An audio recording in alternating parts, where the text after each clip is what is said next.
He had thought he stood for the future. Now was his moment to face the future. Because on this day, the future is the past. The past is prologue. What America had before, it has chosen again. Donald Trump arrived back at the White House. Welcome home, he said. A moment of grace for a man who would surely feel a good dose of gall over the hours ahead. And so began a day that would stitch the tapestry of America. Tradition, history, patriotism, and the peaceful transfer of power in this delivery of democracy.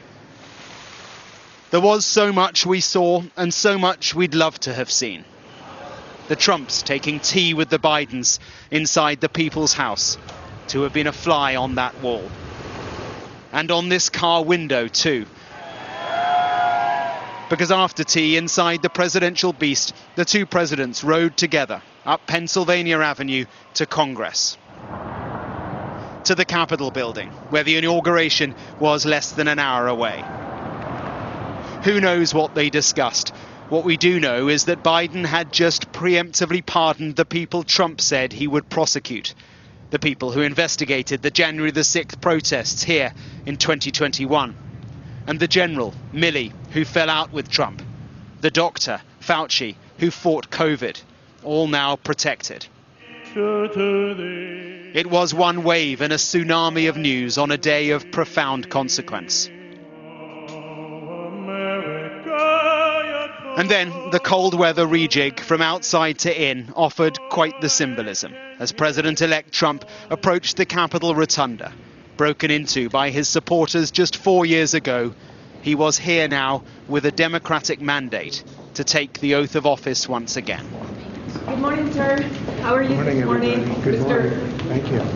President Trump, how do you feel? President Biden? Well, he said. Well, what else could he say? Ladies and gentlemen. This was a day to people watch. Who's in, who's out, who's proud, who's not. And the New World Order was on full display. Row one, not the new cabinet, no, the billionaire owners of tech companies. The profound, powerful culture shift to Trump, front row. Behind them, the cabinet. Present.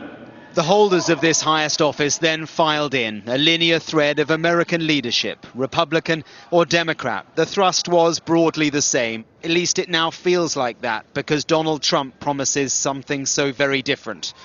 All that was left in his way was the swearing in.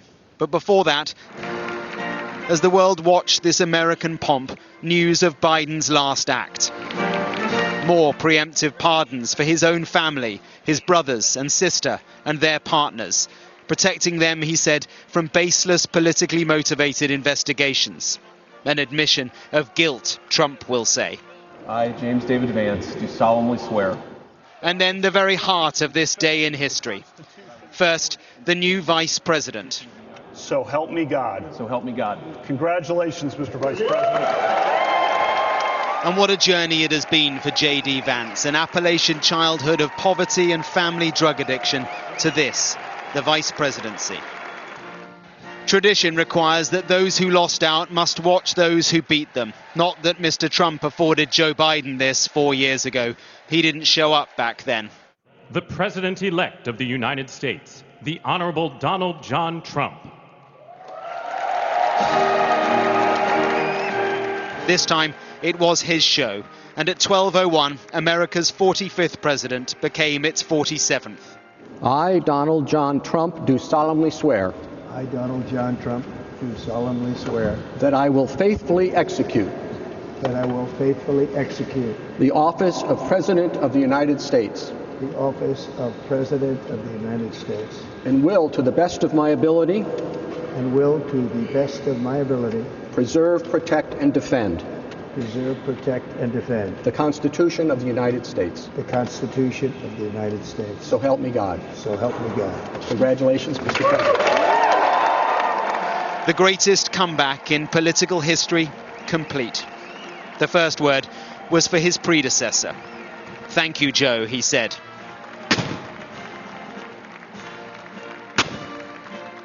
Before he proceeded to eviscerate Biden and all he stood for, in an inauguration speech that was, well, Trump to a T.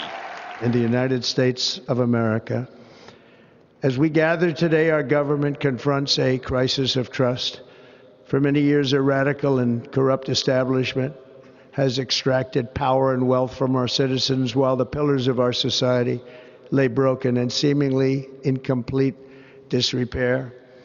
We now have a government that cannot manage even a simple crisis at home, while at the same time stumbling into a continuing catalog of catastrophic events abroad. History has determined that this speech has a humble tone, reflective of the weight of the office of president. But from President Donald Trump, there were no platitudes. It was his American carnage speech from his first inauguration, but reformed, reframed, peppered with hope and promises of change his way. I return to the presidency confident and optimistic that we are at the start of a thrilling new era of national success. A tide of change is sweeping the country. All the campaign catchphrases which propelled him to power were there. We will drill, baby, drill. For liberal progressives who thought they were the future, this was a body blow. We will forge a society that is colorblind and merit-based.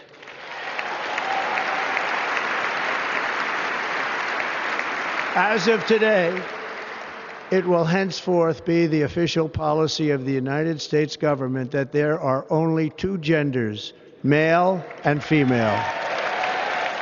Biden, now a former president, chuckled at the idea of a common sense executive order. Today I will sign a series of historic executive orders.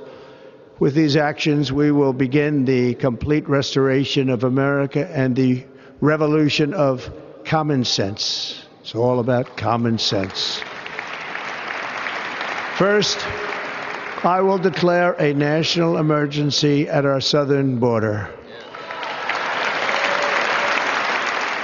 There is no question that the attempt on his life was an inflection point. For him, certainly, but also for how people saw him, too. And he reflected that. Just a few months ago in a beautiful Pennsylvania field, an assassin's bullet ripped through my ear. But I felt then, and believe even more so now, that my life was saved for a reason. I was saved by God to make America great again.